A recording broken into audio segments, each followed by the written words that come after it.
Hello प्यारे बच्चों, कैसे हैं आप सभी। मैं उम्मीद करता हूँ कि काफ़ी आप लोग अच्छे होंगे।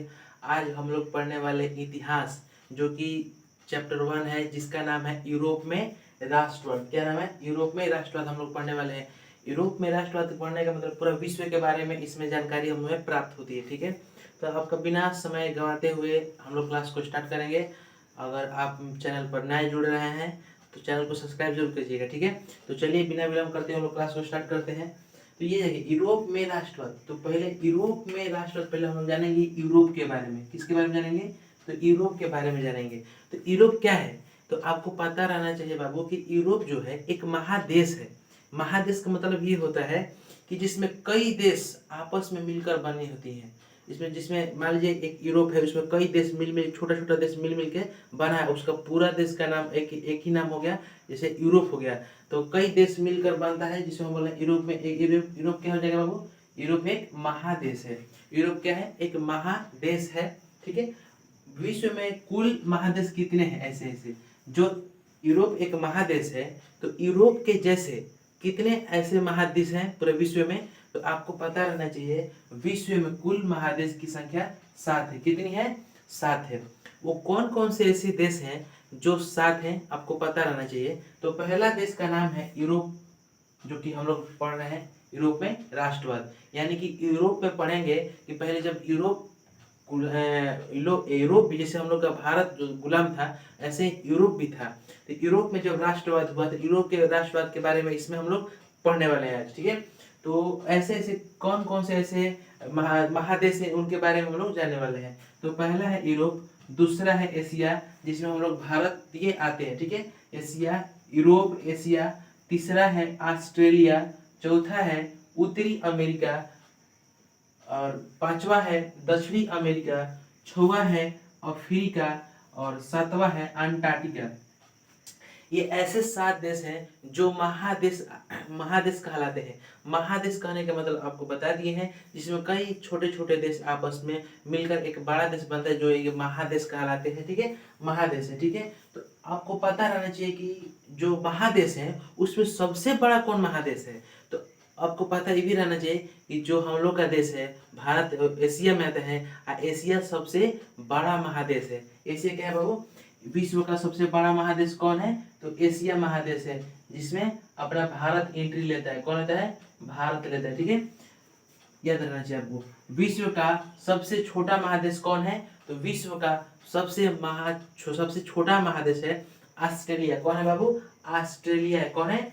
ऑस्ट्रेलिया है। ठीक है, तो जब भी आपसे पूछा जाए कि सबसे बड़ा बड़ा महादेश कौन है, तो एशिया बताना है। और पता है, जब भी पूछेगा आपसे कि सबसे छोटा महादेश कौन है, तो ऑस्ट्रेलिया। ये एग्जाम में पूछ सकता है आपको। ठीक है, और विश्व में कुल कितने महादेश हैं, तो आपको भी पता रहना चाहिए। विश्व में कुल 7 महादेश हैं, जिसके अंतर्गत यूरोप, एशिया, ऑस्ट्रेलिया, उत्तरी अमेरिका, दक्षिणी अमेरिका, अफ्रीका, अंटार्कटिका ऐसे देश आते हैं। यूरोप क्या है बाबू?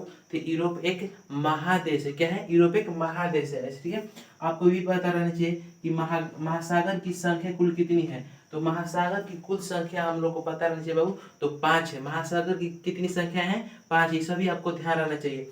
मेरे साथ बोलिए, महादेश विश्व में कुल कितने महादेश हैं? तो 7 है। कौन कौन है? पहला यूरोप, दूसरा दूसरा कौन है बाबू? जिसे हमको पढ़ते पढ़ते याद हो गया, अभी आपको भी याद होना चाहिए। ठीक है, पहला है यूरोप, दूसरा कौन है? दूसरा हो जाएगा अपना एशिया, तीसरा हो जाएगा उत्तरी अमेरिका, चौथा दक्षिणी अमेरिका, और पांचवा कौन हो जाएगा बाबू? तो ऑस्ट्रेलिया, और हो जाएगा छठवा अफ्रीका, और सातवां कौन हो जाएगा? अंटार्कटिका। ठीक है, कौन बाबू? अंटार्कटिका। विश्व का सबसे बड़ा महादेश एशिया महादेश, जिसके अंतर्गत भारत आता है। ठीक है, अच्छा, सब विश्व का सबसे छोटा महादेश ऑस्ट्रेलिया। विश्व का सबसे छोटा महादेश ऑस्ट्रेलिया। ठीक है, महासागर की संख्या कितनी है? 5। कौन कौन? तो पहला है प्रशांत महासागर, दूसरा है अंटार्कटिका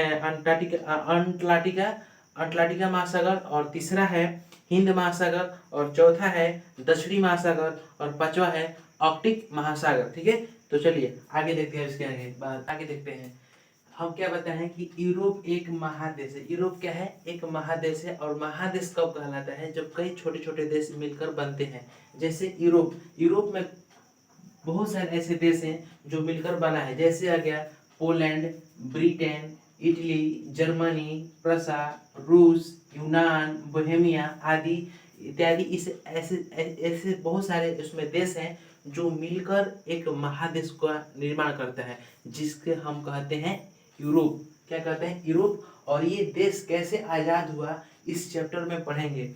इसी चैप्टर का नाम रखा गया है यूरोप में राष्ट्रवाद। इसमें बहुत सारे देश आती हैं जिसमें हम लोग को इस चैप्टर में इन देशों के बारे में हम लोग को पढ़ना है। कौन कौन ऐसा देश है जिसमें पढ़ना है? पोलैंड के बारे में पढ़ना है, ब्रिटेन के बारे में पढ़ना है, इटली के बारे में पढ़ना है, इसमें जर्मनी के बारे में, प्रसा, रूस, यूनान, बोहेमिया आदि इन सभी देशों के बारे में इस चैप्टर में हम लोग चर्चा करेंगे इसमें। ठीक है, आगे क्या है? तो वर्तमान में कुल देश कितने हैं? 195 देश हैं वर्तमान में।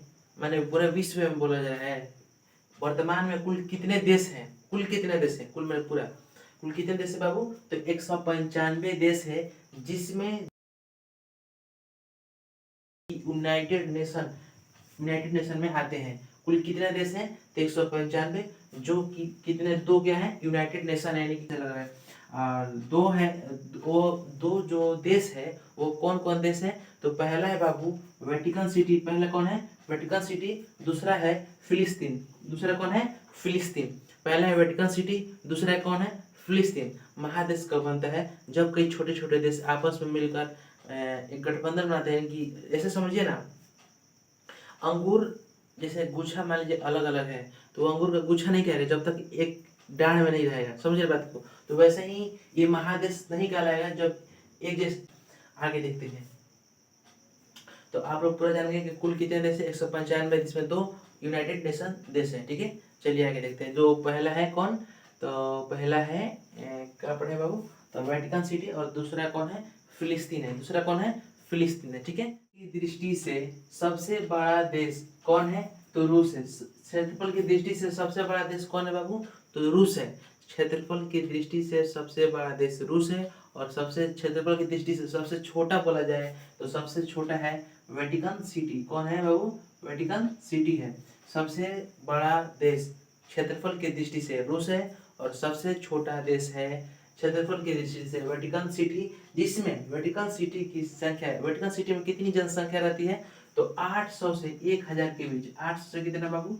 1000 के बीच जनसंख्या वेटिकन सिटी में रहती है। ठीक है, अच्छा, भारत में कुल कितने राज्य हैं? तो 28 राज्य हैं। और यूनाइटेड नेशन कितने हैं? तो 2 है, यानी केंद्र शासित प्रदेश कितने हैं बाबू? तो 2 है। ठीक है, अच्छा, अब आगे है बाबू। हम लोग पूरा जितना जानकारी जानना था यूरोप के बारे में हम लोग जान गए कि यूरोप एक महादेश है। महादेश कब कहलाता है? जब कई छोटे छोटे देश मिलकर एक बड़ा संगठन में रहते हैं तो उसको महादेश बोला जाता है। जैसे यूरोप में पता है कि यूरोप में कई देश मिलकर बना है, एक महादेश बना है, तब जाके यूरोप को एक महादेश घोषित किया गया है। जैसे एशिया है, एशिया एक महादेश है। सबसे बड़ा महादेश एशिया को माना जाता है, जिसमें भारत भी आता है। ठीक है, ठीक है। और सबसे छोटा देश सबसे छोटा महादेश माना जाता है ऑस्ट्रेलिया को। ठीक है, अच्छा, सबसे छोटा देश माना जाता है ऑस्ट्रेलिया को माना जाता है। आगे तो हम लोग जितने भी यूरोप के बारे में हम लोग जानना था जान लें आज। अब आगे हम लोग बढ़ेंगे किसके बारे में? तो यूरोप के बारे में पढ़ेंगे। अब पढ़ेंगे राष्ट्रवाद के बारे में। राष्ट्रवाद क्या है? देखिए, राष्ट्र का मतलब होता है देश, और वाद का मतलब भावना। भावना यानी कि अपने देश के प्रति प्रेम की भावना को मानना। जैसे कि मान लीजिए, अच्छा, जातिवाद क्या है? तो अपने जाति को दूसरे जाति से श्रेष्ठ मानना ही जातिवाद कहलाता है। जैसे हम बोलिए जातिवाद हो गया। धर्म निरपेक्ष क्या है? एक धर्म को दूसरे धर्म से श्रेष्ठ मानना, या अपने धर्म को दूसरे धर्म से श्रेष्ठ मानना ही धर्म निरपेक्षता या धर्म निरपेक्ष कहलाता है। वैसे ही है राष्ट्रवाद। अपने देश के प्रति प्रेम की भावना जो होता है, जो निष्ठा होता है, उसी को बोला जाता है राष्ट्रवाद। तो जब भी आपसे पूछा जाए कि राष्ट्रवाद क्या है, तो आप बता दीजिएगा कि देश के प्रति प्रेम की जो भावना होता है, जो निष्ठा होता है, उसी को बोला जाता है राष्ट्रवाद। तो आइए देखते हैं राष्ट्रवाद कैसे मिला है। तो राष्ट्रवाद का संधि होता है राष्ट्र प्लस वाद। राष्ट्र का मतलब होता है देश, वाद का मतलब होता है भावना, भी उसको हम कह सकते हैं। ठीक है, तो चलिए आगे हम लोग देखते हैं। राष्ट्रवाद किसे कहते हैं, तब तुरंत हम बताए हैं कि अपने देश के प्रति प्रेम की भावना को ही राष्ट्रवाद कहते हैं। ठीक है, तो आइए समझते हैं। अगर आपके एग्जाम में राष्ट्रवाद पूछता है कि राष्ट्रवाद क्या है, तो सिंपल में आपको लिखना होगा परिभाषा कि अपने देश के प्रति प्रेम, निष्ठा और एकता की भावना को ही राष्ट्रवाद कहते हैं। अपने देश के प्रति प्रेम, निष्ठा और एकता की भावना को, किसको बाबू? एकता। जब हम एक नहीं होंगे तो अपने देश को आजाद नहीं कर पाएंगे, इसलिए राष्ट्रवाद कहा जा रहा है। राष्ट्रवाद यानी कि अपने राष्ट्र के प्रति प्रेम लाइए, तभी हम लोग अपने देश को आजाद कराएंगे। ठीक है, तो इसीलिए यूरोप में राष्ट्रवाद इस चैप्टर को रखा गया है नाम। यूरोप जब गुलाम था तो यूरोप को आजाद कराने के लिए अलग अलग क्षेत्र में जाकर आंदोलन करके लोगों को जागरूक कर रहे थे। जागरूक मैंने कहने का मतलब कि जो पहले से जागरूक नहीं है, लोगों को जागरूक करने का कार्य कर रहे थे। ठीक है, तो आगे समझेंगे, सब बातों को समझेंगे। ठीक है, अगले अब तो जब भी आपसे पूछा जाए कि राष्ट्रवाद क्या है, तो अपने देश के प्रति प्रेम, निष्ठा और एकता की भावना को ही राष्ट्रवाद कहते हैं। अगर आपको ऐसा लग रहा हो कि इतना छोटा आंसर है, तो सबसे बढ़िया ये भी है, तो आपके लिए दूसरा लगी है कि जब किसी देश के लोग अपने राष्ट्र के हित, सम्मान और विकास के लिए एकजुट होकर कार्य करते हैं तो उसे ही राष्ट्रवाद कहते हैं। जब किसी देश के लोग अपने राष्ट्र के हित, सम्मान और विकास के लिए एकजुट होकर कार्य करते हैं तो उसे राष्ट्रवाद कहते हैं। यानी कि अपने देश के प्रति जो भी लोग हैं एकजुट होकर, जब मान लीजिए एक सिंपल में आपको एग्जाम्पल में हम समझा दे रहे हैं कि मान लीजिए अगर आप 5 भाई हैं, चाहे 6 भाई हैं, अगर आप एक नहीं रहेंगे तो आपको बगल वाला तोड़ के चला जाएगा। तो इसीलिए बोला जाता है एकजुट रहना जरूरी है। ठीक है, एकजुट, यही इसमें बताया गया है कि जब किसी देश है, जो मान लीजिए यूरोप एक महादेश है, महादेश में जितने भी देश हैं एकता नहीं रहेगा, जिसमें मान लीजिए कई प्रकार की जाति है, अलग अलग जात है, चाहे कोई भी है, कास्ट में कोई भी है, जब एकता नहीं रखेगा ना, एकता, एक दूसरे के भाईचारा नहीं रखेगा, तो वो नहीं आजाद नहीं करा पाएगा।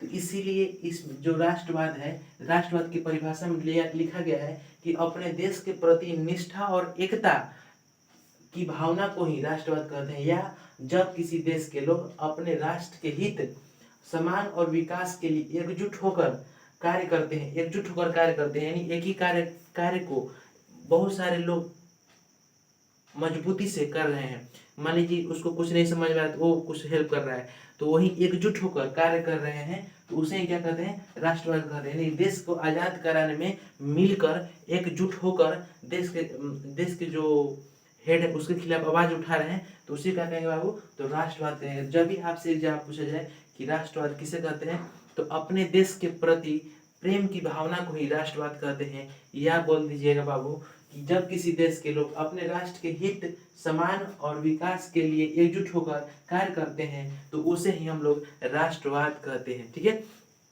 इसके बाद है यूरोप में राष्ट्रवाद के सहायक तत्व, यानी कि यूरोप में राष्ट्रवाद के सहायक तत्व कौन कौन से हैं।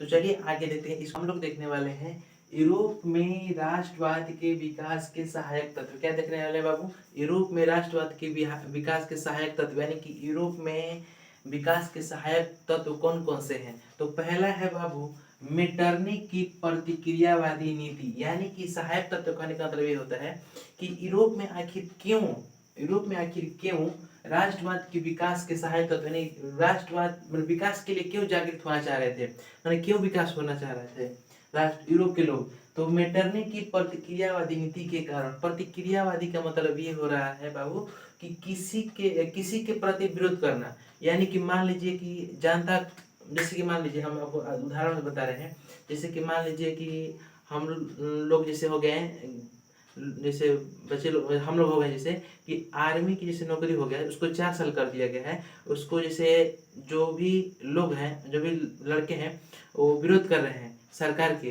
कि इसको परमानेंट करने के लिए, लेकिन सरकार क्या कर रही है? इसको परमानेंट नहीं कर रही है। तो सरकार क्या कर रही है? इसका विरोध कर रही है, माने किसी का विरोध करना। तो वैसे ही क्या था, एक मेटरनिक था, मेटरनिटी क्या कर रहा था कि किसी का भी विरोध कर रहा था, मैंने कोई काम उठा रहा है तो उसका विरोध करने लगता था, नहीं होना चाहिए, ये काम नहीं होना चाहिए, आपको नहीं करना है, मैंने उसका विरोध कर रहा था, कोई भी काम कर रहा था उसका विरोध कर रहा था, मैंने कि उसका काम उल्टा कर रहा था। तो इसीलिए लोगों के प्रति और आंदोलन करने का और जागरूक करने का अंदर से मच गया कि नहीं, और हम लोग को आज़ादी अब चाहिए ही चाहिए, क्योंकि ऐसा रहेगा तो काम नहीं चला, क्योंकि ये हर काम को उल्टा कर देता था। कौन? मेटरनिख, क्योंकि किसी के प्रति विरोध करने लगता था। ठीक है, दूसरा क्यों बाबू? तो नेपोलियन के सैन्य अभियान के कारण। इन सभी की चारों पांचों पॉइंट के बारे में हम लोग आगे चर्चा करेंगे एकदम अच्छे से डिटेल में। ठीक है, अभी जान जाइए कि यूरोप में राष्ट्रवाद के विकास के सहायक तत्व एग्जाम में पूछे जाते हैं कि यूरोप में राष्ट्रवाद के सहायक तत्व कौन कौन से हैं, तो आपको लिखना पड़ता है। तो ये चारों पॉइंट आपको याद रखना चाहिए कि पहला कि मेटरनिख की प्रतिक्रियावादी नीति, दूसरा बाबू कि नेपोलियन के सैन्य अभियान। हाँ, प्रतिक्रियावादी के अर्थ ये होता है किसी के विरोध करना, मतलब किसी का भी विरोध करना, किसी के भी प्रति कोई भी हो उसका विरोध कर देना, ये मेटरनिख का काम था। ठीक है, दूसरा है नेपोलियन के सैन्य अभियान। तीसरा क्या है बाबू? पुनर्जागरण के फलस्वरूप उत्पन्न परिस्थितियां। पुनर्जागरण कहने का मतलब ये है कि दो लोगों को अलग अलग क्षेत्र में जाकर छोटे छोटे से आंदोलन करके लोगों को जागरूक करना, जैसे कार्य अपने देश में महात्मा गांधी करते थे, अलग अलग छोटे छोटे राज्य में जा, मतलब सभी राज्यों में जा जाकर आंदोलन करके सभी लोगों को जागरूक कर रहे थे, वैसे ही यूरोप में हो रहा था पुनर्जागरण के फलस्वरूप उत्पन्न परिस्थितियां। ठीक है बाबू, अगला है 1789 के फ्रांसीसीकरण आदर्श। यहाँ ये भी पूछा जाता है कि 1789 के फ्रांसीसीकरण के आदर्श क्या थे, तो आपको बाबू पहले याद रखना चाहिए, स्वतंत्रता के लिए, दूसरा समानता के लिए, बंधुत्व के लिए। यानी कि 1789 में फ्रांस में भी हो रहा था, तो 1789 में फ्रांस में आदर्श, फ्रांस में 1789 में फ्रांसीसी क्रांति के आदर्श क्या थे, तो पहले फ्रांस को आजाद कराना यानी स्वतंत्र कराना, तो स्वतंत्रता के लिए, समानता के लिए, दूसरा बंधुत्व के लिए, बंधुत्व में करेंगे भाईचारा के लिए। ठीक है, तो पहला पूछा जाएगा बाबू 1789 के फ्रांसीसी क्रांति के आदर्श क्या है, तो आपको यही 3 पॉइंट बताना है। पहला स्वतंत्रता के लिए माने कि फ्रांस की आजादी के लिए, दूसरा समानता के लिए, तीसरा बंधुत्व के लिए। समानता कहने का बाबू ये मतलब होता है जैसे पादरी, कुलीन, ऐसे कई वर्ग के लोग रहते थे, तो समानता कहने का मतलब एकजुट होकर, एक माने कोई किसी के प्रति दूसरे टाइप के भावना ना रखे, विरोध नहीं करना है, माने कि एकजुट होकर रहना है, हम लोगों को एक बंध बना के रहना है। तो वही समानता, बंधुत्व, बंधुत्व मैंने भाईचारा को मजबूत रखकर अपने देश को आजाद कराना है। ठीक है, तो थैंक यू, धन्यवाद। आज का लेक्चर यहीं तक रहेगा और नेक्स्ट वीडियो में मिलेंगे। अगर वीडियो अच्छा लगा हो तो लाइक जरूर कीजिएगा और चैनल पर नए हैं तो उसको सब्सक्राइब करना नहीं भूलिएगा।